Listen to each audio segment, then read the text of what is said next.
Hey folks, this is Bailey from Dank Wargaming, Hey, this is Heath with Team Table War Hawaii. and welcome to the Path to Redemption, the Warhammer 40,000 Dark Angels podcast, where we like to provide Dark Angels players with the tactical and hobby advice that they need in order to enjoy this wonderful hobby of ours. So this is our December episode, which is also going to cover some of our material from the November episode, because Heath and I are kind of on this. We record sort of at the end of the month, and Thanksgiving kind of clobbered that, and we're kind of in And the my middle of the birthday. month this month. But yeah. Yep, and Heath's birthday. Happy birthday to Heath. Now, this month, my birthday, Christmas, and New Year's would have clobbered the schedule, so that's why we're recording here in the middle of December. So it's crazy how our holidays fill up. So this month we're going to talk about some of the releases from November and December. That if you order them in time, you'll get them by Christmas. But by the time of this record, I think today was the last day to get your order in to get it by Christmas. So if you hear this, you probably can't do that now. So sorry for that. But hey, maybe you'll get some virtual gift cards or something for Christmas, or get gift cards from the local game store, and you can go get some good stuff. In the Meta Watch, I'll report on my team tournament performance, which I'm sure you all love to point and laugh at. And then Heath and I are going to look at some much more successful Dark Angels players and their tournament results. And then in our main segment, Heath and I are going to look at some of the new missions from the U.S. Open finale that took place last weekend at this point, and look at how the rules and things change slightly, and maybe some predictions, and think about how it's going to change play going forward, since the GT isn't out yet, the new GT book. Heath, we're going to check on our monthly challenge progress, and then finally we will address community comments. So, moving on to our new releases. In November, there was a section to go get back some of the old classic Chaplain molds, but I think that has come and gone with the arrival of the Black Templar models, because I tried to go click on the link, and you can get there, you can look at the article, you can see the models. There are some models I remember. I'm sure Heath remembers them too, because we're both sort of old schooly. And we're not old school, but we're sort of the new old school. Considering there were so many people that hopped in, that I know that hopped in 8th, and so 9th was their first edition change. So like all those struggles of going from one edition to another with an old codex, like people are experiencing for the first time. And it's just sort of like that meme where the guy's got the noose around his neck and he's like, "First time, huh?" Like, yeah. These Chaplain models are, you can tell they're old because they're on 28mm bases. Yeah. Or 25mm bases. They're good looking models. They're for firstborns, so you can tell they were mixed, and so they're kind of one dimensional. Well, and what's cool is I've ordered some made to order models from them before, some Hobbit models, some like Hobbit sheriffs, and they came in pewter. So really? I don't know if these. Wow. Okay. I don't know if these came out in pewter, but that's something to think about. That you might not actually, if you're thinking, "Oh, I don't want to buy these in fine cast," you might not get fine cast. I'm not going to say that you aren't, but you might not. And to me, it's worth the risk sometimes to try and because like I was surprised. I thought, "Oh, I'll get some fine cast hobbits. Here we go," and then nope, they were pewter, and I was like, "Oh boy, it's game time." If you've never used pewter models, they are. Well, it's hard to glue them. They're hard to, so you have to use super glue, obviously, but you can get good detail on them, but they take paint really well. Unlike fine cast, which does not take paint hardly at all. But I started in this hobby in 2001 with metal models. Like my regular Space Marines came in little blister packs, 2 dudes to a 1. And so everything I did was metal, and got to prime them real good. It's an issue these days. So no, and the fun part is that like usually only character. Used to be the basic boys, but then it became basically just the characters. So the guys that meant business were heavy. They're heavier than all the other ones. So like you could literally break everybody else with your pewter mini, which was pretty cool. Yeah, no, I've got that kind of way. I've got scouts that are metal. I've got devastators that are metal. I've got tactical squads that are metal. And like my masters of the chapter up there are all metal. So, but honestly, moving to plastic has been it lets them do stuff with the posing and the multi-part that they just were not able to do. So yeah, like you can cast in ways that weren't possible before. So, but yeah, oh well. The Dark Angels chaplain models are cooler anyway, in my opinion. So Yeah.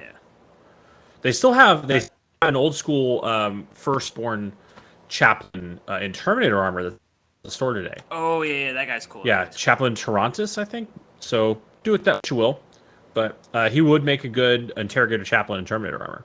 So. Oh yeah. There were some keychains which I was trying to find before the show to find pricing, but I don't know if they've already sold out. There's also a cool purity seal that you could like an actual purity seal you could buy to like put on a book or a backpack or something that Games Workshop was getting out for this Christmas. There's like a bullet round, a melt bomb, and then Ultramarines Storm Shield. I mean, hopefully next year, they'll go to some actual like cool Space Marine chapters, but I would not recommend. People have to make mistakes. I would not recommend getting that keychain and trying to go through an airport. Just saying. No. That's going to end in tears. But the purity seal is pretty cool, and that's good for anybody. Anybody can have that. So those were some of the little knickknacks for Christmas that were coming out. Oh yes, the Christmas bundle. I think they come out with a price of $210. Did you see the Space Marine Christmas bundle, the Shield Breaker Strike Force? The Shield Breaker, yes, I did. I'm looking at it right now, and it looks. Yeah, there's useful stuff in there. Captain, Blade Guard vets, 10 intercessors, 10 assault intercessors, 5 heavy intercessors, and a storm speeder. This is a good box for Dark Angels. It is. The captain. I'm trying to look. Yeah, which. That this is the captain. Regular Primaris captain. That's the regular Primaris captain Mm-hmm. with the sword and sort of the standard bolter. It's not the heavy Gravis armor one. Mm-hmm.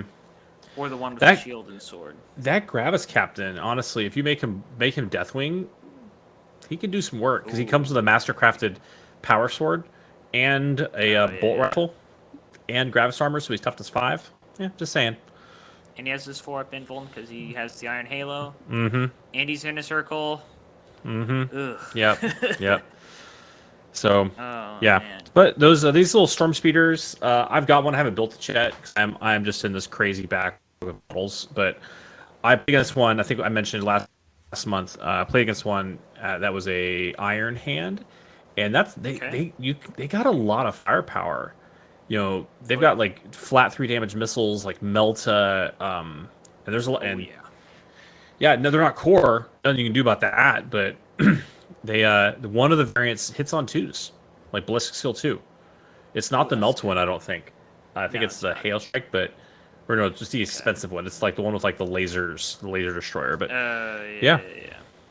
I know you've played with one of these, right, Bailey? Yeah, I have one, and I was working on him. In fact, I'm looking at mine right now. So if you're watching the YouTube video, this is the one I was painting on for the last time we had a monthly challenge back in October. And I have used him. He's pretty good as an assassin. Like, I flew him in on top of a Chaos character once and just nuked him with Melta because he got charged. I had him interrupt, fall back, forward, and then on my turn move right on top of his character and zap him. So that was kind of cool. I would problems with lots of hive that are hiding behind cover. Oh. Having a critter one of those that can move really fast, really far, get a sight line on something and hit it with Melta, and flat 3 damage missiles, something that might you want to have in your back pocket. So. Yep. Sorry, something's going on in my ear. All right. So yeah, he's good. So that is it. Oh, and finally, because and it's a new release but isn't out yet. Did you see it, Heath? Space Marine 2. I saw the trailer. I actually just finished playing Space Marine, the original Space Marine, like a year ago. Yeah. Because I had started it back in like 2012 and just never got more than halfway through because reasons. But it's going to be good. I can't imagine what that's going to look like with modern gaming technology on like a PS5 or a properly done up PC game or PC console or PC. Oh yeah, it's going to be good. I'm excited. Very excited. Even if he is blue. Whatever. You still get to just like carve your way through Tyranids, which is a departure because basically every Space Marine game, your Space Marines, you kill orcs for the first 3 or 4 missions because they're mindless and mooky, but Tyranids are interesting. So we haven't really you have the swarm and then the bigger swarm and then the biggest swarm like Like Hormagaunts are scarier than Gretchen. Yeah, and you can. Tyranids are an existential threat. So I guess that's the thing about Warhammer 40k. Everything is an existential threat. There is nothing that you can ignore. It's all going to end everything. There is no winning, and there are no good guys. But hey, whatever. It's all satire. So, yeah. Anyway, so yeah. Moving on to the Meta Watch. So one of our viewers, Scott, sent us the list breakdown from the guy, Winners SEO, who won the No Retreat. And I'm going to put the link in the show notes if you're on YouTube or you're listening. If you want to go watch him break down his list, I was watching it before Heath hopped on, and I feel really sad because it's very similar to the thing I tried to run at this team tournament. A lot of the same concepts, some different models, but similar, like all Terminator concept. And the fact that he like ruffle stomp people, and as we're about to get to, I did not. Makes me realize that one of the key things, this is key to anyone that's just starting out playing Warhammer period, not just Archangels. It doesn't matter if a list is like top tier. If you do not have reps, because, listening to Winners talk, he talks about all the reps he put into this list. One of the ones I can think of for reps was Juice, Stephen 4. Mm-hmm. The Adepticon that I went to, which would have been 2018, or was it 2019? It was 2019. It was right after the GSC book dropped. Is this the one? Yeah, it would have been 2019. Is this the one where he lost to Jim Vessel on the top table? Yes. That was 2019. Yeah. Okay, but yeah. So if you listen to the Long War, like the week before he went to the tournament, I think it was the week before, because they were at that event, so they couldn't record. No, they were on. I don't remember. Anyway, he talks about it, and he talks about the sheer number of games he played between when that book came out and when he got to Adepticon. It was hundreds of games. It was over 100 games in the space of a couple months. Like, he was playing a couple games a day for weeks on end, every single day, so he knew that army inside out, and that's what he credited with that huge performance at Adepticon with that new army, where you have the hobby lag, the people got to figure it out. Like, he just crunched it. He's like, I'm going to figure out how to win with you this. You gotta put the work in. Yeah. For example, my friend Joe, who's just got back into the game after a 10-year almost hiatus, been playing Necrons, and he kind of stabilized down to what his list is, and he's just been playing that, change 500 points here and there, and he's got that to a T. Like, I have to bring, even though I've been playing this game for 20 years, I can't bring trash if I want to have any shot at winning, because he knows what to do with the warrior blobs and with the Scorpex, and I have to bring something solid in order to have a chance of of scoring anything close. Because even though I've got broadly more experience, so he knows that one faction and that one matchup, because I'm basically the only person he plays. So he knows what to do about Dark Angels and how to kill Deathwing Terminators by now.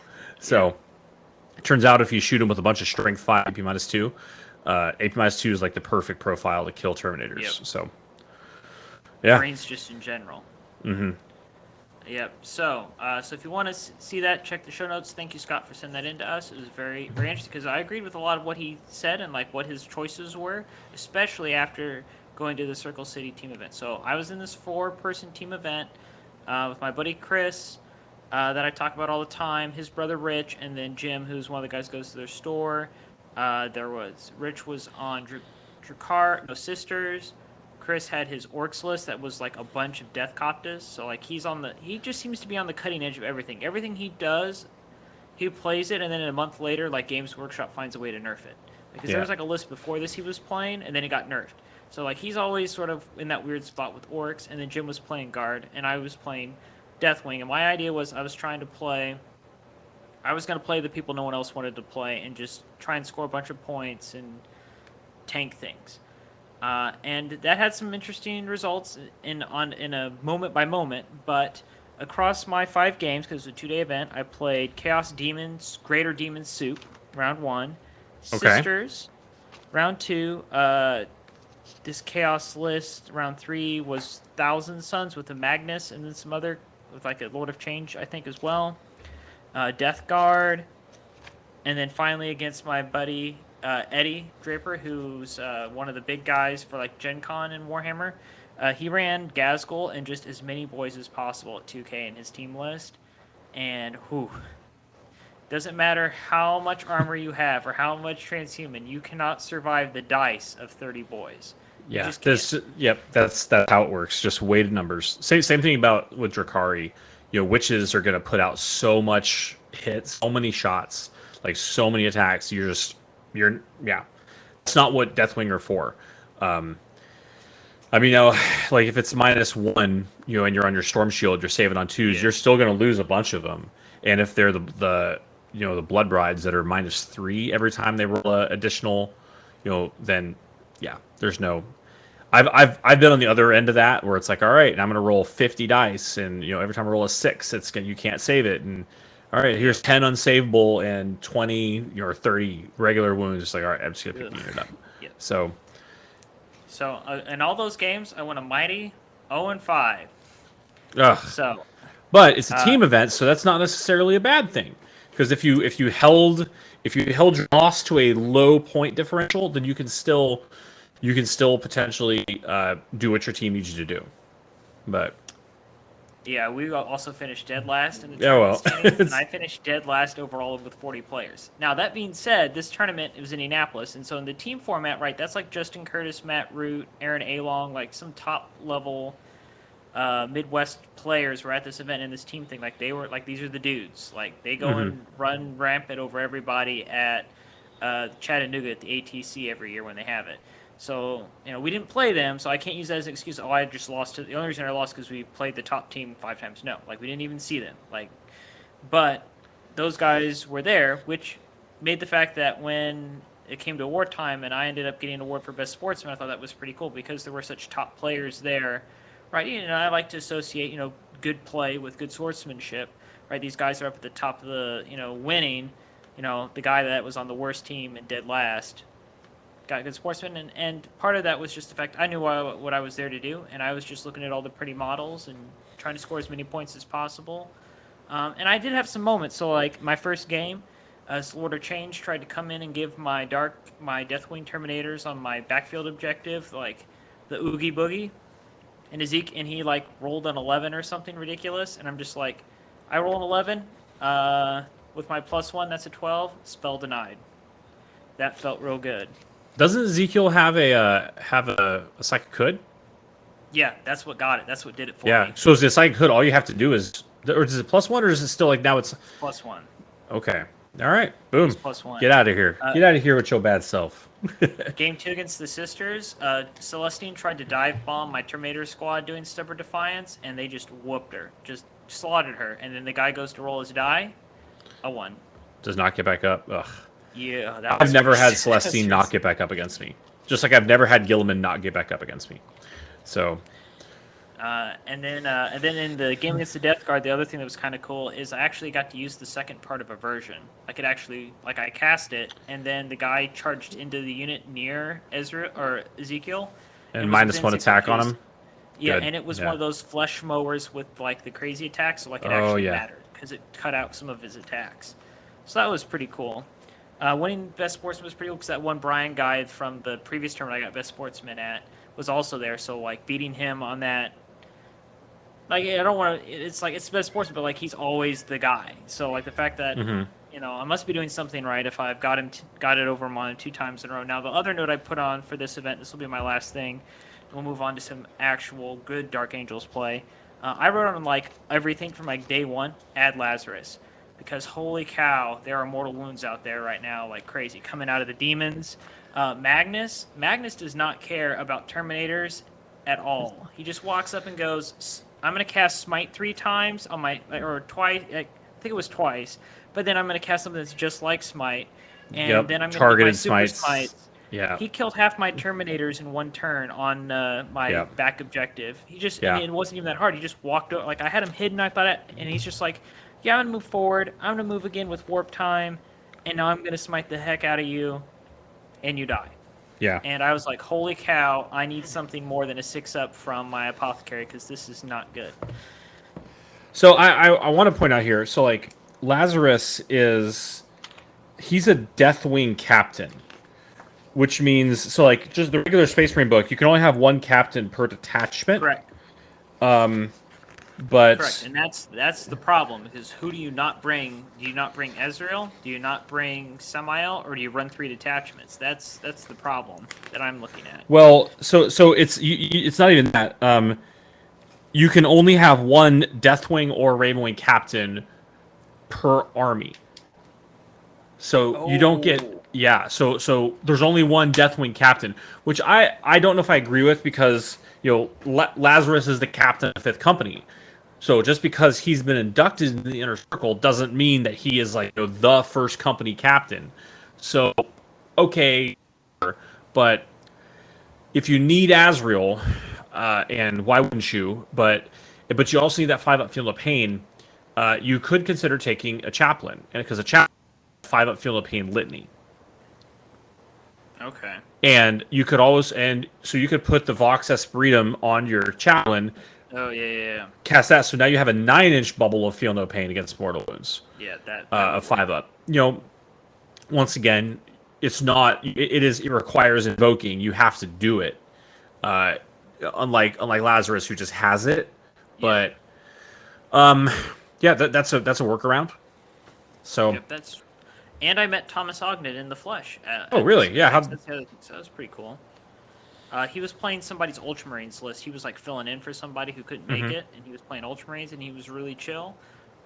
He talked about how he stopped playing Dark Angels, and a bunch of guys online were like getting on him because he'd like been the dude, right? He'd been our saving grace. So the last thing I'm going to say about that is watch this space, the meta watch. You heard it here. Thomas you heard Ogden. it here. All right. That's all I'm going to say about that. Balance update. Balance update brought him back into the fold. Yep. Baby. Yep. So, moving on, we're going to look at the Leicester City GT. It was a super major in the United Kingdom. We have a 3rd place finish, John King. All right. I got his list pulled up right here. Alrighty. So, your boy, once again, oops, all Terminators. Okay, that's not a lie. There were 2 models in this army, or 3 models in this army that were not Terminators. One was Azrael, one was Ezekiel, and one was a Blade Guard Ancient. But Ezekiel was the Warlord, so you get his CP. So he's starting with a lot of CP. And then Ezekiel had Mindworm, Engulfing Fear, and Mind Wipe. So Engulfing Fear is the anti-obsec. Mind Wipe, Mindworm and Mind Wipe. One of them is the auras, and one of them is the Fight Last. So that's good. Yeah. Mindworm is Fight Last. Yep. And then there's a Blade Guard Ancient with Decisive Tactician and a Penitent Remembrance. And then there's 10 Deathwing Terminators with Stormbolters and Chain Fists. There's 10 Deathwing Terminators with Stormbolters and Chain Fists. The Sergeant has a Power Sword because you can't. And then there's 10 Deathwing Terminators with Stormbolters and Chain Fists. All right, I need to remember. It does more damage to its vehicles, right? That's what it does. Yeah. So we're up to 30 Terminators with Stormbolters and Chain Fists. And then there's a non-Deathwing Terminator squad with Stormbolters and Chain Fists, and a Teleport Homer. If you recall, the non-Deathwing, so they still have the Deathwing keyword, they still have Inner Circle. They just don't get the mix and match war gear options that Deathwing Terminators do, that the normal Deathwing squads do, and they don't get Watchers in the Dark. The other squads Watchers in the Dark. Okay. So you've got a lot of anti-psychic, because you've got 3 Watchers in the Dark, and Ezekiel, and Azrael, who comes with a Watcher. But the Teleport Homer squad basically lets them do that thing that Infiltrators or other Phobos units can do, where you can pick them up off the table and then redeploy them next turn. So they can go make a play for Retrieve Octarius data, or Engage, or something like that. I don't know why you wouldn't take Engage with this list. I don't think so, at least. I didn't get 3rd place at a 350 player major, super major, but I don't see. Yeah, I see this as your Oath of Moment. This is your Stubborn Defiance, and then a solid mission secondary, or honestly, you could take Rods or Banner or something. Banners is good. Grind them down, because this list is so durable that you're going to kill more than them, almost guarantee. Because there's the only other unit in this list is a Ravenwing Apothecary. right? Your with the honor vehement. So you have the double honor vehement bubble coming from Big E and from this apothecary. So and so that's actually interesting. I've looked at this before. You actually, so honor vehement and Ezekiel, their +1 attack bubbles that don't stack with shock assault stack with each other. So, because it doesn't say they don't. So if you charge them and they're surrounded and they've got Ezekiel and and this apothecary, they're gonna get +2 attacks because you charge them, not +1. Yeah, that's scary. Actually, so shock assault. So you don't have the option of not being affected by shock assault. So shock assault will go off. You'll get +1 for the charge, but the next turn in combat, they're going to get +2 attacks instead of +1. Yep. So they get more attacks if they're not in combat, or if they're not charged than if they do, which is spicy. Yep, it's that beta strike bit that Dark Angels have from that. If they don't move, they get +1 to hit. So it's one of those weird things where they're more dangerous if you charge them, or after they've charged you on your turn, you know, on your opponent's turn after you've charged, than they were when they charged. Yeah. Or like if they heroically intervene into you, you weren't charged. So traitors. So Ezekiel and Honor Vent both trigger. Yeah, there you go. Because that's how I remember finding that to get around shock assault because people were like worried about it. I'm like, yeah, just heroically intervene. It doesn't. It's the only thing that doesn't trigger it. Yep, that's true. It's like back in 8th edition, people used to heroically intervene into aircraft because it doesn't. It says you can't charge them. It doesn't say you can't heroically intervene into them, which is dumb. Anyway, whatever. It was hilarious, especially if you could do it with. The dude that you are not allowed to fall back from, the Chaos Demon that you're not allowed to fall back from, so the airplane just insta-died on his turn. or the White Scars, Snare Master. Yeah. Anyway. So Azrael, Ezekiel, Blade Guard Ancient, Ravenwing Apothecary, and then 40 Terminators. Basically half the first company. So this is just, you're not going to kill it. Like I would give this list this versus Death Guard, this is going to outlast the Death Guard. I'm almost willing to bet. You can shoot your Plague Burst mortars into me. I don't care. Your Death Shroud Terminators, we'll go. We'll dance. That's fine. I think I'm going to win. One thing is, I had a guy with Lightning Claws hold off 3. Were they Death Shroud? No, they were the other ones. There was like a squad of like the Blight Lords. Yeah, the Blight Lords. Yeah, and I made like 5-up saves, and then he's just like, "Let's go!" and like went all Wolverine on him. So it's funny. Yeah, you're right. Like you can outlast them. I've done it. My Relic Terminators with Lightning Claws didn't make a single invul save against a Void Dragon last night. So yeah. Void Dragon. Anyway, those are hard. Yeah. All right. So this is once again all Terminators. It's just the way it's the game. We'll talk about this more when we get to the new missions. I think the game is going to start shifting to a more standpoint, and I'll back that up more when we get there. But I think that the way these missions are looking is they're this kind of very non-interactive play style. Like, hey, I sit in the little board, I sit on my objective, I don't care about you. I'm just going to get banners, do this, and you just literally can't kill me. They're trying to move away from that, and which is fine because it's not interactive. But one of the things I think they had redone that or made that decision was in 8th edition, like the end of 8th edition, the game was so killy that it was just, all right, I'm just going to table you and win. I don't care about anything else. I'm just going to table you. I mean, honestly, like the 18 Hive Guard list right now, you can't hide from me. You can't get out of range of me. You can't do anything about it. I'm just gonna kill you. And then I mean, and that was an 8th edition list. Like it used to be a thing, and they killed it off, and now it's back. So and so I thought that was a really interesting way to mitigate the fact that the game was so killy by making killing not the priority. Maybe the pendulum has swinged a little too far, but anyway, so there's that. That's what got third place at Leicester City. It's pretty impressive. And did he? Let me just look real quick. What did he? Oh, yeah, I think he lost like one game, and I don't know what the matchup was. Yeah, so that's 2,000 points on the nose. Starts the game with looks like 12 CP. That's pretty good. because he gets it all back from the Vanguard detachment. He spends an extra relic, and he buys an extra Warlord trait, and then Azrael refunds both those. So he's got all the CP to do all the tricks he wants. If you overwhelm him with gaunts or other things, you can stand your ground, do the stand your ground or line unbreakable, all Fury the First, all that stuff. Yeah, it's once again it's hard to go wrong with that many unkillable Terminators. So now speaking of killing things, the Hobart GT Lance Glover got 3rd place.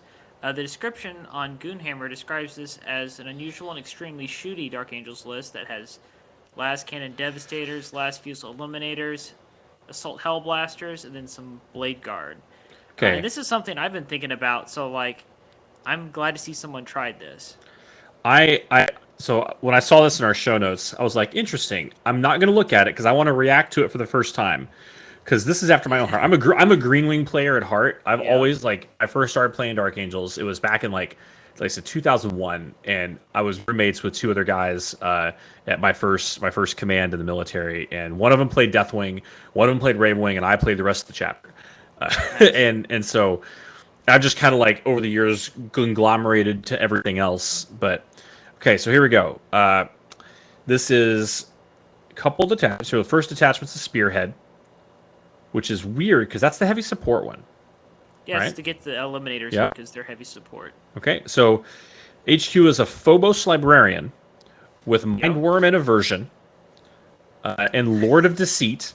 Lord of Deceit is the Phobos Warlord trait that lets the Warlord and up to 3 other Phobos units read. Not after you've begun the game. So you don't know who's going first yet. But that's what it lets you do. Okay. I thought they changed that to where you did. Did it? I think so. If you want to look that up, I will. Because I would. That puts them back. Yeah, that puts it back on my radar. So basically, it gives you a redeploy, but only for Phobos units. So, okay, so we're going to see some more Phobos in here. So then we have the Talon Master with Arbiter's Gaze. Okay. And then we have a Relic Contemptor with Volkite Culverins, but no missile launcher. Okay, cool. Now, we have 2 dev squads. So one of these dev squads is Grav Cannons. All Grav Cannons. And the other dev squad is 1 Grav Cannon and 3 Las Cannons.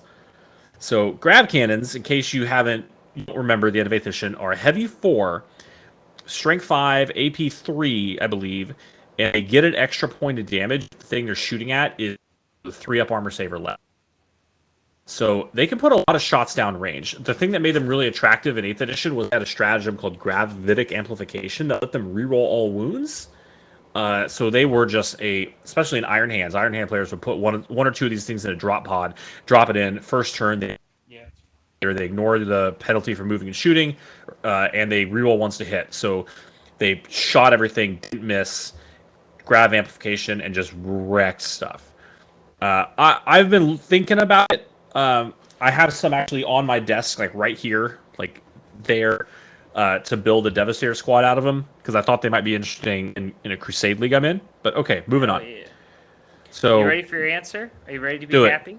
Shoot it. All right. So these abilities, and it's in the FAQ for the core rulebook. It mentions this one specifically, right? Lords of Deceit trigger at the resolve pre-battle abilities, which is step 13 of a mission. Determine who goes first is step 12. Very well. So you already know who's going first, and then this triggers. And I also knew that because I saw a guy doing that at a tournament who's really, really good.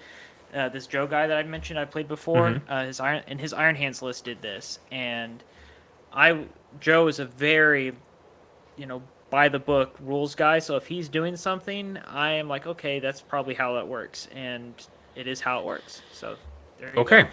All right, so first two heavy support units are Devastators, right? Both with Armorium Cherubs, so once again they can reload and shoot one of the weapons one turn of the game. The one to get +1 to hit too. So it used to be the Sergeant's Sensorium or his Signum that did that, and I think he still has it. It's not listed as war gear on the list, but I think they just come with that as a rule.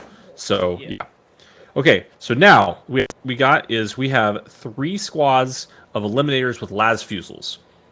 If you don't remember, Las Fusels are the mini las cannons. Strength 8, AP 3, 3 flat damage, heavy 1. Okay. So, what's different about Eliminators than they were in 8th edition? Eliminators are now ballistic skill 2.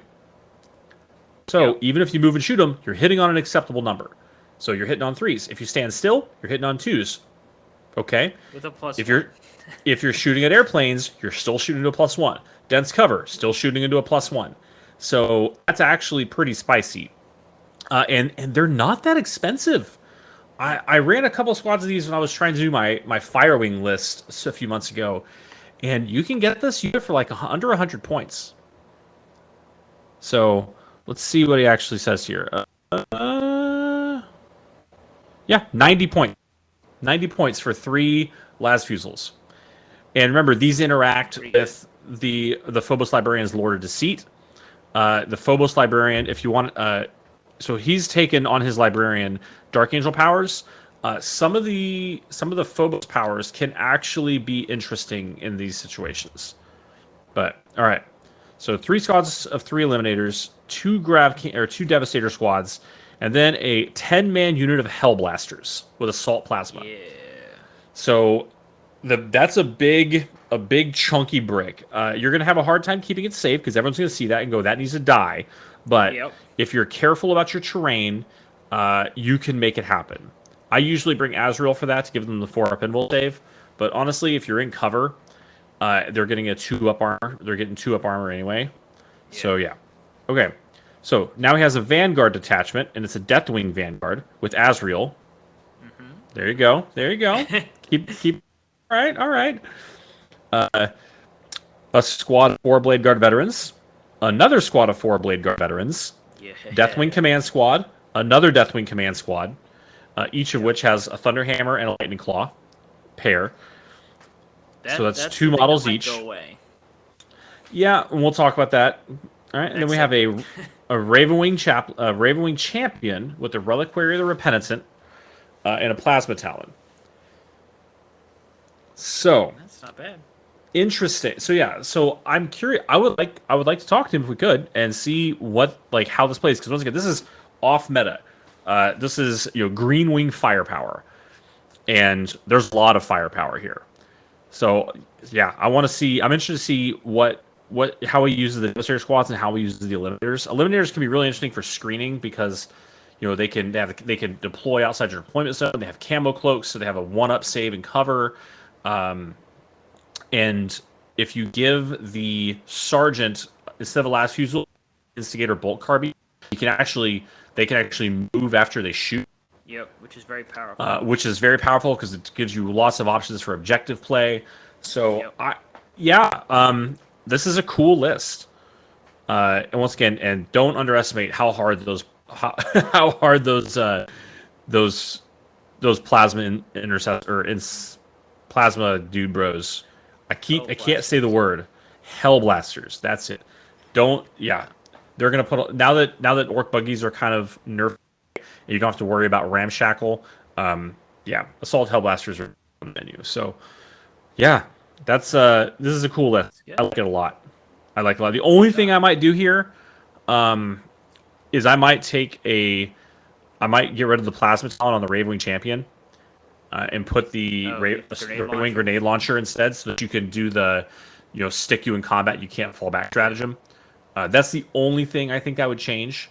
I don't know. I don't know if that's a 5 more points over the Plasma Talon. I don't remember. Okay, that's the only thing I would change, just to give myself the option. But hey, there you go. So I don't know. What do you think? What objectives do you think this takes? What secondaries do you play with this? Oh man.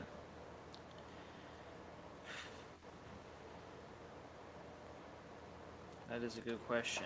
Well, because you don't play Stubborn Defiance, because you don't have anything with OBSEC. You have no OBSEC in this list. No. So but I'm gonna tell you, I think is you play probably Engage on all fronts, one of the shadow operations, because you've got your Deathwing Command squads. Rods. You're probably taking rods with this. You're taking Terry Engage. And remember your Phobos units can deploy. So on turn 2, you would one of them will pull themselves back into reserve and drop out somewhere in your enemy's backfield to get engage and perform a retrieve Octarius data, and you can spend 2 CP to shoot even though you. Yeah, I think if you can take that other mission that Dark Angels take that nobody uses because you actually have enough guns, you could actually. Oh God, what is it called? I know which one you're talking about. I just don't remember the name of it. It's like not Martial Interdiction, not Death on the Wind, not Stubborn Defiance.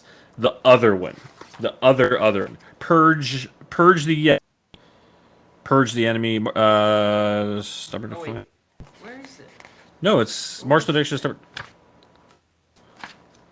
No, those are the only 3 that are in the Angels book. You're talking about the other Space Marine one? Yeah. That's where it is. All right. As we're all looking through our books right now, we're all staring away from the camera, looking at our books. It's like, what is the name? I don't remember. Codex Warfare. Codex Warfare. You get 1 point at the end of the battle for each enemy unit you can destroy with a heavier grenade weapon while in Devastator Doctrine. I mean, if you have all these guys with las cannons floating around, you're doing that. Then you get 10 points if you kill... And think, you have Ezreal to knock guys back into Devastator Doctrine if you have to, so you can keep scoring this throughout the game. Mm-hmm. Then you get 5 points for destroying things with rapid fire and assault weapons, and then up to 5 points, 1 point for enemy unit destroyed with pistol and melee weapon, and you've got the melee there too. And by God, you've got the assault with those Hellblasters. So yeah, it could work. It could work. And once remember, there's a stratagem you can. So you've got 2 stratagems that you can use to manipulate doctrines. That's true. So you can just 1 CP. I'm going to throw those Hellblasters into Tactical Doctrine. Everyone else is in Devastator Doctrine. My Talon Master he's in Devastator Doctrine. Azrael can put him in the Devastator Doctrine. Yeah, that actually might be legit. That'd be pretty cool. Mm-hmm. Interesting. Okay. So yeah, I would take Octarius, probably Octarius or Banners, and probably engage. I don't know if this takes Oath a moment because veterans are going to be the ones that would do it, but it could. I would take Oath a moment if it's an objective, if it's a mission that has an objective in the center. And you can fail morale because you're not all Deathwing. Yeah. Well, I mean, and also you could intentionally also fall back, but yeah, you could also take grind them down as well. I guess if you thought you were just going to kill stuff faster than they could. I wouldn't do that because Eliminator squads can die too easily. Or assassinate because you can just... Although I don't think they can snipe with the las cannons. God, but, no. Mean, they should not be able to. That would be ridiculous. But if everything, Bailey, come on now. Man can't have everything. Yeah. Or I mean, you can still take assassinate, kill everything else, and then shoot the characters with the las cannons. I mean, there's that. Bring it down as an option as well. Bring it down as an option. I don't know if assassinate would be the right thing to do. I don't think I would take assassinate because also it's a shadow op. No, it's a no respite. It's no mercy, no respite. Yeah, it's a purge. Yeah, it's a kill objective. So, okay. Well, yes, an interesting list. I think he's using the Eliminators to hold the mid board and do early contest objectives early, and prevent people from, getting out into the middle. So, and there's that Relic Contemptor as well. Can't forget about old Relic Contemptor that Azrael can do reroll everything on. So. Oh yeah. Yeah. All right. Excellent. Interesting. Good job. All right. Yeah. Well done, sir. We were mentioning that secondaries might be changing. That's sort of part of our main segment here. So at the U.S. Open finale, which is supposed to be the sort of like the winners of the 3 preceding U.S. Open events, were supposed to show up and play this sort of like champion of champions sort of thing. Well, the problem invitational, was if you will. Yeah. Problem was one guy won all of those events.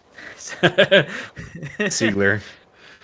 Yeah. And then a bunch of guys didn't know this was going to be a thing, so like they didn't have the time off or the scheduling to show up. So like it ended up being invitational. They still had some top guys there playing in this, but it wasn't exactly what everybody would have wanted. But that's all right because what you did get to see at this cool event was that uh, Games Workshop gave the players their armies. Like, they wrote the list for them using the Mm-hmm. new Grand Tournament packet. So you got a preview of what the new points values were going to be, like what armies would look like. And you got to see the new missions, and you got to see the new secondaries. So this is a pretty cool event, and I hope this is something they continue going forward into the future with all their games. You know, because like it'd be cool for the Sigmar players to get an early look at the the General's Handbook and things like that with an event like this. So Yeah, we're very gonna cool. take this time now to talk about the new missions, and then, as previously mentioned with secondaries, some of the new secondary rules that were previewed at that event. So, one of the first mission that we have here is called Missing or Secure Missing Artifacts. This has the old Vanguard deployment, which is the triangles, the big triangles, right triangle deployment. And probably the biggest change, Heath, that everyone's noticed is the changing to the primary objectives. Instead of scoring 5, Yep. 10, 15, it's now 4, 4, 8, 8, and 12. 12. Yeah, 4, 8, and 12. And then there's an additional primary objective that I believe on this one, it's pretty much they ported over the old mission secondary, which is at the end of each player's turn, the player who controls their priority objective in their own territory scores 3 points. Yeah, Which is very this one similar is to the previous one. well. There's this important because this is the one that you used to be able to takes a priority target and they get to move one of those objectives. Well, in this case, you control your priority objective, right? So basically, you just pick one of the objectives, move it further back in your, set your guys on it, and it's cool. In this case, you have to. It's flipped to move your opponent's objective, right? And this mission is set as really slow, but yeah. So they're called just objectives. So basically, your attacker moves one, the defender moves one. The attacker repositions is the last one that has moved, and they move up to 6 inches. So the progressive objective here, at the end of each player's turn, they control the priority objective territory. So basically, you move your opponent's objective out, and so they have to basically sit on an objective that is not ideal. Instead of basically their safety, you're going to have to basically force them to go sit on something that is not good, right? Which is a very important like sub change. So the other thing, structural difference here is that they got rid of mission secondaries. So instead of mission secondaries, now you have mission primaries that will fill that gap to get 40. So yeah, that. The thing is, you can still max out points on primaries, as far as I know, because 12, 12, 12 for 4 turns is 48 points, so you still get 45 points. It's just you can't get to 45 in 3 turns unless you're doing your primary the whole time. Yeah, what this is forcing you to do is, instead of like, there's several missions that are just like brainer. Oh, I do this one thing and of course I'm going to do that. People's strategy was take the 2 non-interactive secondaries like engage or banners or something like that, and then the obvious mission secondary, and they wouldn't have to pick a third one that required them to interact with the opponent. So they're basically forcing you to keep going into the secondaries list, and you're gonna have to do some other. So, yeah. All right, so moving on to the second mission, which is recover the relics. And if you're like me and you've lost a game at an event, a competitive event, to the relic mission, when you saw the relic in the title, your heart started to quiver a little bit. But that's not how this works. I hate it. Not at all, actually. So this one, it's hammer naval deployment with hexagonal objectives, 6 objectives. And what you're going to see here is that its additional primary is that you score a victory point for each enemy unit destroyed in a battle round up to 3 units or 3 points per battle round. So you get your 3, you get your 15 to make it up throughout the game. And it's per battle round, so you don't have to do it all on your turn. So you can set things up, like if you're going first, you can set yourself up for, a lot of killing on your opponent's turn and vice versa. So that's pretty neat that you have sort of that balance that you were talking about earlier, Heath, where you have some killy with some chunky instead of being all killy or all chunky, which is what we saw. All I gotta say is recently. Screw you, MSU Drakari. Yeah. Not that they're, I mean, thick city like the old Meat Mountain homunculus covens out of the becoming the hotness. But we'll see how that survives. But yeah. Oh yeah, and this is also the mission where you, in order to get your command point every turn, you have to control an objective outside your deployment zone. So you just can't sit in your deployment zone. And if you get your opponent's objective in their deployment zone, you actually get 2. And I was listening to some analysis on this on Signals from the Frontline earlier today on the way to work, home from work, and they were talking about the fact that, like, if you're play Space Marines, that's only in death does duty end. What was the?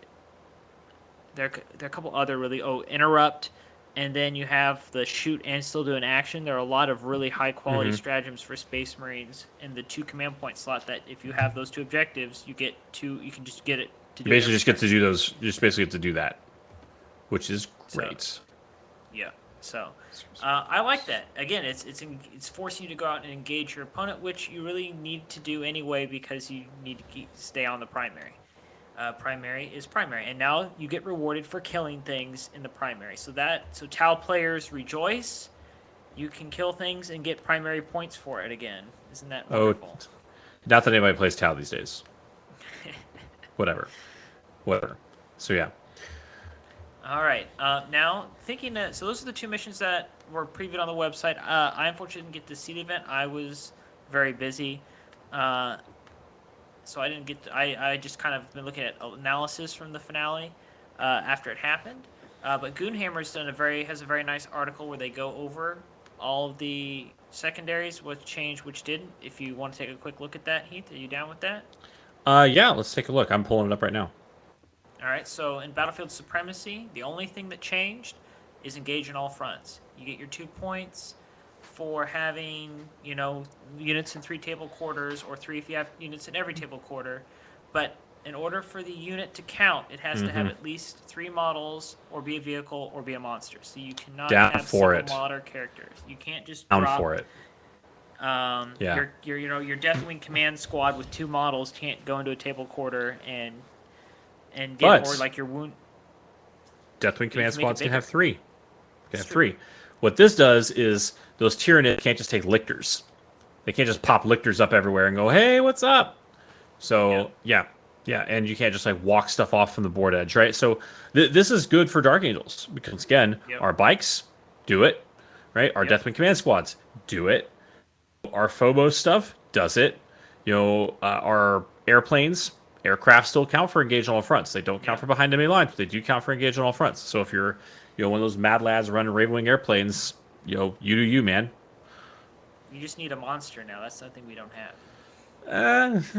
When the lion comes back, he'll be a monster. Yeah, exactly. That's what Gilliman is. Gilliman has a keyword. Anyway. Let's go. So yeah. No mercy, no respite. You got anything else to add about engage? No, I think it's a fair thing because it was really easy to score, and now they've added some extra requirements to try and not make it such an automatic pick for people, which is good. Spoiler, that's good, and that's basically been the trend. Things that were like auto picks now have extra things to try and make you run other stuff. I kind of wish that in addition to bringing some of the 2 good secondaries down, they would bring some of the crappier ones up. There are some secondaries where it's good. I look at it through the lens of a Dark Angels player, so I'm like, I'm never going to take this, right? But yeah. Well, I'm just saying, like, even as Dark Angels players thinking about the list, bring it down. We'll get to that in a second. It did change for the good, so we'll get to that in a second. Because we're on to No Mercy, No Respite. So no prisoners, still scores based on total wound value of non-vehicle, non-character units killed. But now you get an additional victory point if you kill between 50 and 99 wounds worth of enemy units, and additional 2 if you kill more than 100 wounds worth. So you get more points for killing more horde-y things. I will point out, so I actually took this in a game I played last night against Necrons, and I scored 11 points off this. Nice. 10 points off this. I got 105 That's from pretty epic. 3 wraiths, 5 Spec destroyers, and so like once again, the thing to hear is this helps control like heavy infantry as well. So Yep. Scorpec, 3 wounds each, counts as 3 miles when I kill him. Scarabs, Yep. 4 wounds each, counts as 4 miles when I kill him.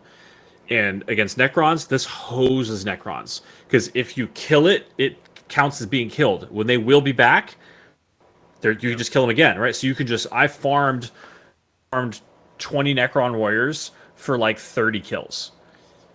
Nice. Yeah, That's pretty and good. I almost lost the game because he had bad secondary choices, but I scored 11 or 10 points off this, even though he'd only had 40 Necron warriors.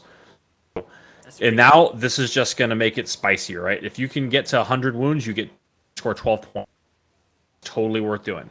So Necrons, you should think about taking this against Necrons because it's you're gonna score a points on it. I'm sorry, we should bleep that.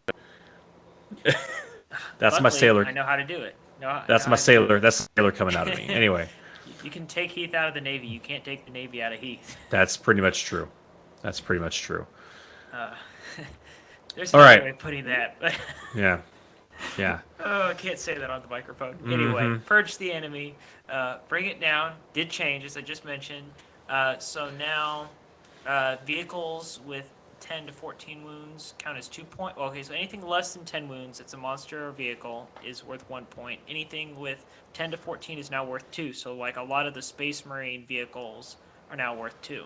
I think the big thing here is that this is gonna Raiders now count for 2. So Oh, this that's is kind of also one of the final nails in the coffin of the old school Drakari MSU. Like Raiders 2 points if you kill them, right? So expect to see Venoms again, and all of those Talos. Like if Talos and Kronos all count for 1 point each. Like the original version of Bring It Down for 2, which was 2. So all the Talos 2, but. I think Tim, like, hey, if it has a bracket, you should get more credit for killing it. I'm fine with that. I would like if buggies kept being an issue, I would say 9 or more should be 2. So I should get credit for 2 points for killing a buggy. But yeah, I mean that's fine. And the other thing is 3 VP for killing 15 wounds. Right? Used to be it was like 20. Like, oh, cool. I get so like the effort did to kill a knight, I get 3. I'm just gonna take Titan Slayer, right? But there's stuff out there with 15 wounds. some of the bigger tanks. That are, Yeah. like not the big ones, but like your Land Raider class. Yeah, Land Raiders, Size repulsors. Repulsors do. Do any? I they're think like 16. Leviathans have 14. So they're Redemptors don't. Yeah. What about Lehman Russets? I don't remember. I don't remember either. I don't remember either. Man, it's been close. so long It's since I played close. against Guard. Yeah, I think they might be 14, but yeah, there's out there. But still, put in the work to kill, and once again, Dark Angels can do that pretty easily with super overcharged plasma. So bring it down. If you see a bunch of Rhinos or Raiders, just take it. You're gonna get it. You're gonna score it. So, and this combined with if you're playing Raven list, this guy with Death on the Wind, you're just gonna you're gonna get a lot of money out of that. So, okay. All right, Shadow Ops. Raise the banners. Still raising banners. You can still do that. Now, teleport homers. Interesting change here. If you use troops to perform this action, it completes at the end of your turn, not the start of your next command phase. So this is where, like, I tried to take this a few times. This is where I tried to do the thing with the 2 lieutenants, and yeah, that did not work out. Don't do that. I have that to report from my experience. 2 lieutenants trying to hide in the backfield and do this and just tank it, not a good idea. Yeah. And this is where, like, I had much more success when I was filling in at a tournament with, like, a Calyxus assassin, where people just ignore him because it's not worth dealing with him. But with the teleport homers, now working on the end of your turn with troop choice, this is where you have the first thing I thought of was throw some intercessors into an impulsor, jump the impulsor forward, get within 12 inches of the enemy deployment zone, kick those guys out, they move forward, they pull this off, bang, there's 2 points. Now, that's an awful lot of army points to spend on something to score 2 victory points right out the gate, but So, you can do it. so I tell you, what jumps me at this thing is two things. One, infiltrators. You're going to take infiltrators anyway. Yep. So, and if we're looking at kind of like a Firewing version of that list that your boy was running in Hobart, Eliminators could do this. Actually, no, they're not troops. My bad. So infiltrators list, deploy them forward. If you don't get first turn, pull them back, right? Or put them into reserve for free, right? And if they go into reserve for free, then turn 2, poop, they pop out of enemy's backfield, do the action. And that's going to force them to expend resource. They can deploy forward first, move them forward, do the action, off you go. So the other thing is, this might, a lot of people have been using Vanguard vets.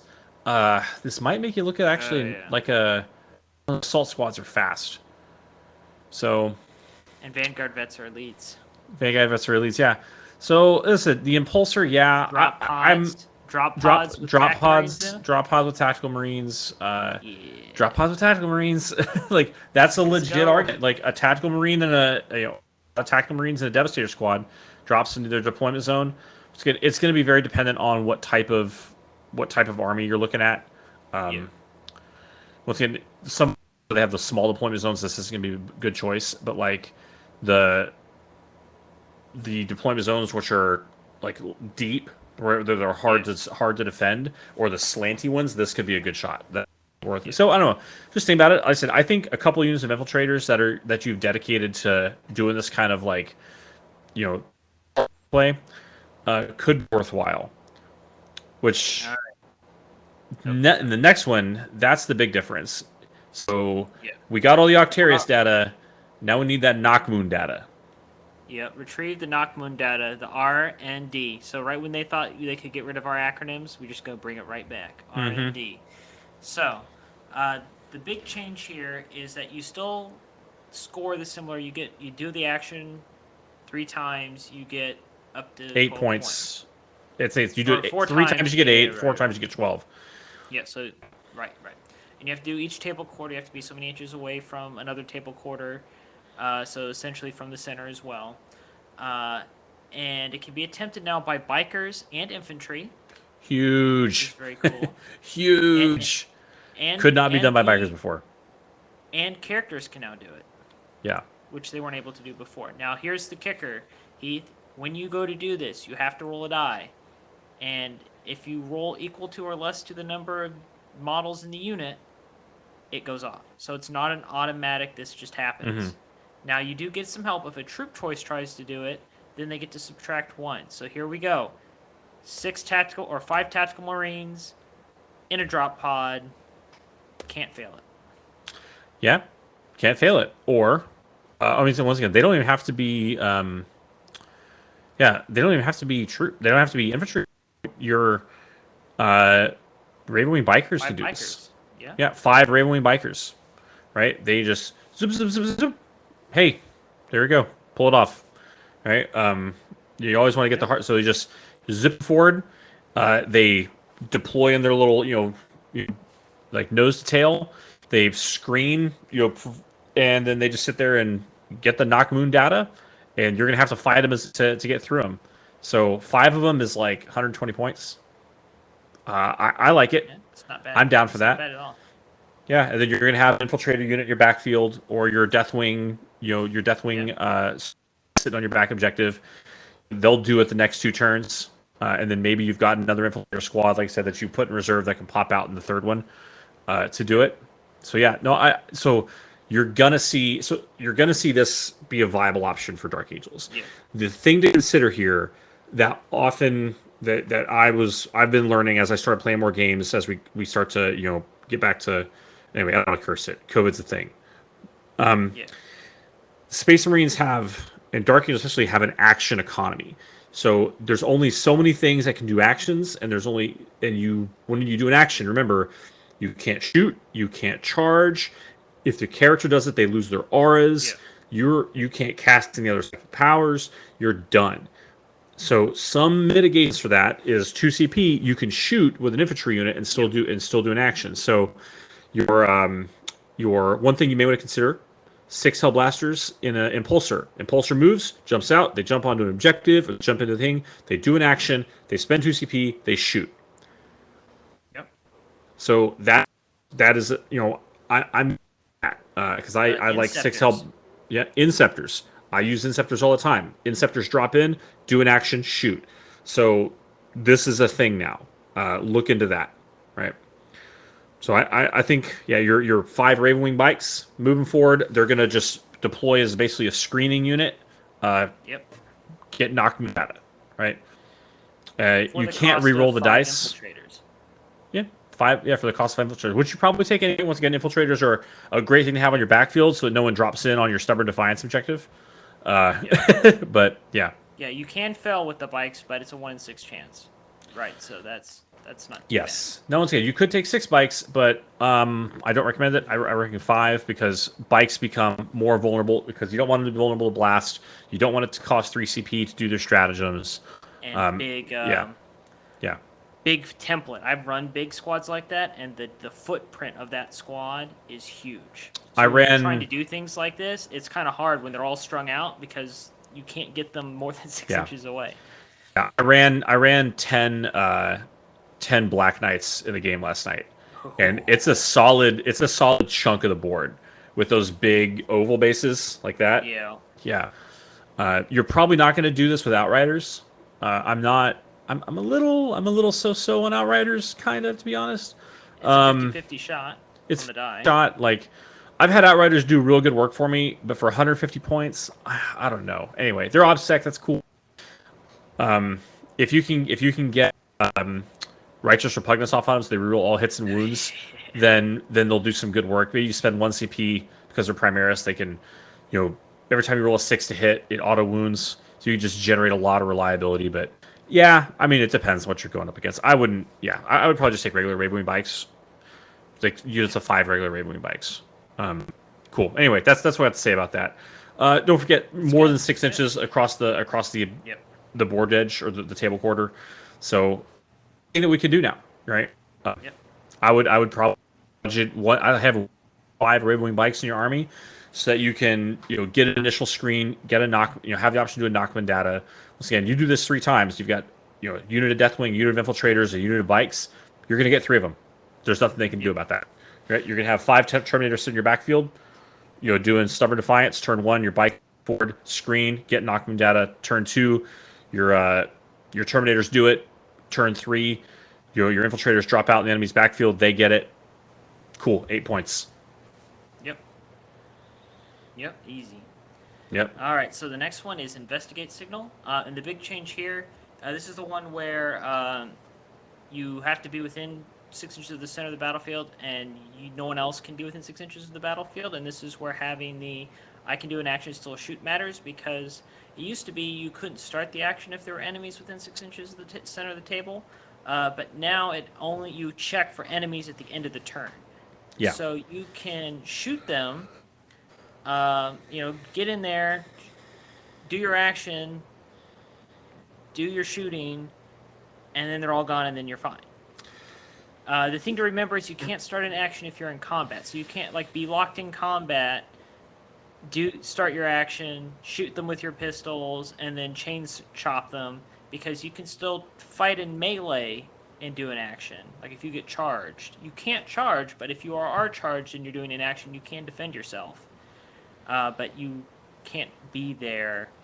I think we talked about this objective last episode, and I'm still, my opinion is not entirely swayed by this.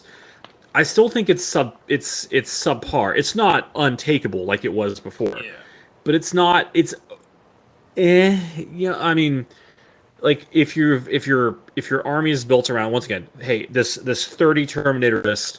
We're just going to put 30 Terminators in the middle of the board, and 20 Terminators will kill within 6 inches of the center, and they're going to do an action.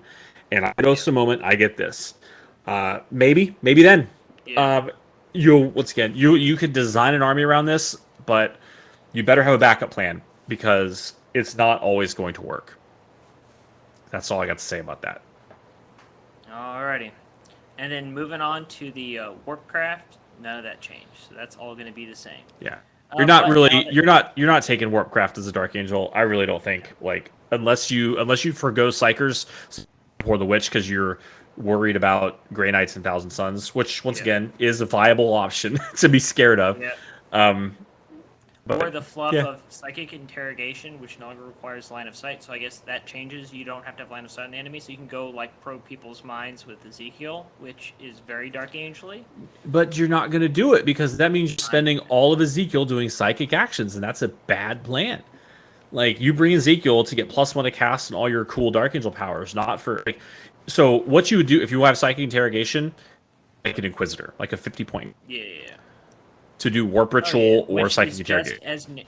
which is just as narrative. So that's the key. Like if you're in it for the funsies, this is very Dark Angel funsies. Yeah. Yep. All right. Too bad our Interrogator Chaplains can't do it, because that would be the most funsies.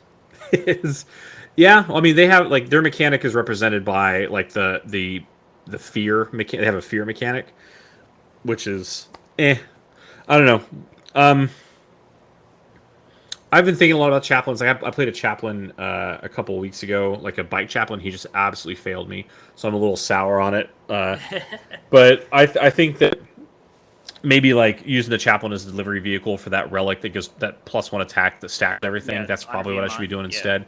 Also, just as an honorable mention, if you want to dip back into the regular Space Marine Psychic Tree, the Librarius Discipline, there's some cool stuff in there. If you take your Death, because Death Knights always do good work, you know, they're really expensive. To put the Mastercrafted relic on your Deathwing Sergeant, right? So the Night Master. So he's got the 3 damage flail, and then you cast Might of Heroes on him. Oh yes. So now he's got 4 attacks bait +1 if he charges at strength 7, and at 3 damage. And like he killed 10 Necron warriors ago. One swing, boom, 9 dead Necron warriors. Next swing, boom, 12 dead Necron warriors. Of course, they all get back up because Necrons, but I mean, that's good. Like, that's... And you're doing that because the damage actually bleeds over. That's how you're spills killing over. more models than that dies. Yeah. Yeah, it's like every time 3 things, 3 single wound models. Yep. And he's T5, which is that the things that really, which are high volume, like AP1 attacks, doesn't wound him on 5s. He actually, like, the unit died, he survived for basically the whole game. And also in that Psychic Tree, you have access to Null Zone. Oh yeah. And Null Zone is a pinch. So used to be when it was a flat -1, but now it's good. So yeah, I would rather have the flat -1 than just debuff to a 5, but whatever. Anyway, so yeah, so look back at that's been interesting for me. And without having to dedicate a psyker to take a different discipline, you can replicate that by just mastercraft the weapon and then using the chaplains that gives the +1 attack. So on the charge, he'll still get like 5 attacks, which is ridiculous. Hey, this one guy can kill 15 dudes. That's pretty sweet.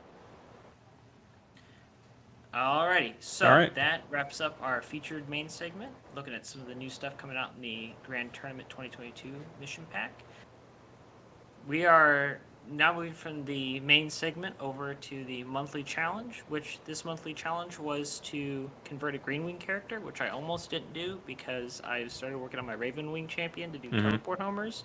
The old version, and then I remembered it was supposed to be Green Wing, and then luckily there was a random Primaris Tech Marine I bought to go with some Dreadnoughts when I eventually buy Dreadnoughts, and I did him up a little bit, gave him a back banner, I gave him the pistol with the nunchuck looking thing that Dark Angels get on all their bits, and then I also got, there they are, the little nunchucky things, then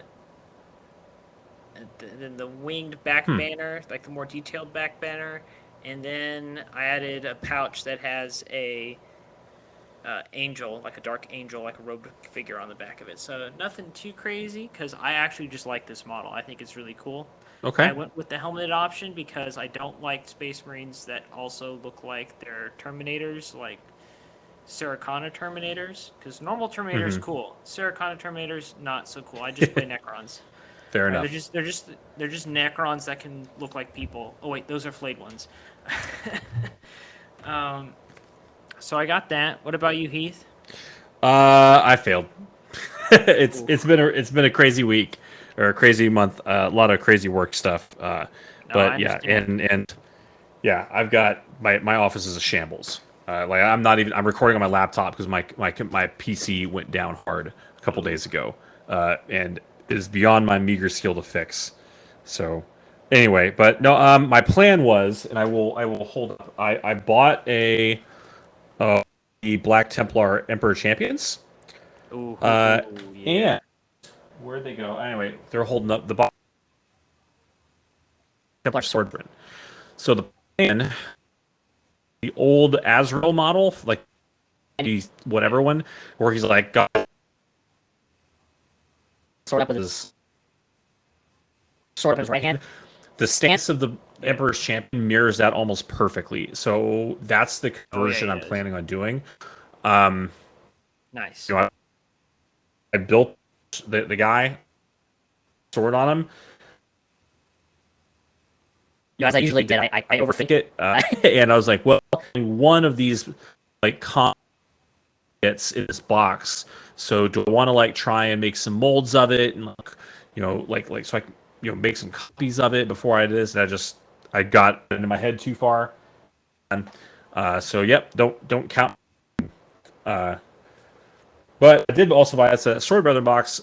Plan is to use those to make some Nice. fancy company veterans, but we'll see how it goes. Oh, nice. All right. Well, this has actually been Heath. You realize it's been a year since we started the podcast now. Yeah, I I would mean, say not where's the not per time gone, day, but not per day, but pretty darn yeah, close. So that brings our year total for the monthly challenge, right? So it's been a month. So if you remember, the challenge was complete your challenges. You know, you get $10. Then we do like a gift card exchange because it's a little bit easier than doing the gift exchange hmm, thing across the pond here. across So across the Pacific for Ocean, yeah, it's for all intensive purposes, this year's hobby winner is myself. All right, I had 80 points, but I did owe you a bonus from a couple months ago where you actually like we just had to build, but you like went all out and painted. So the bonus is going to be I'm going to make up the difference. So I will send you $80 in some form of I think Games Workshop does like a virtual gift card, right? They do that. That was okay. sort of my original plan. Um, and that's what I'm going to give to you.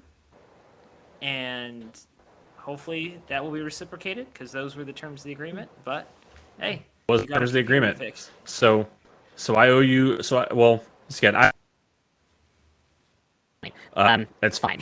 But yeah, the so was I owe you what 80 was what you scored. And I'm gonna match you Okay. that bonus Okay. that I owed you. So All right. 80's all around. That sounds doable.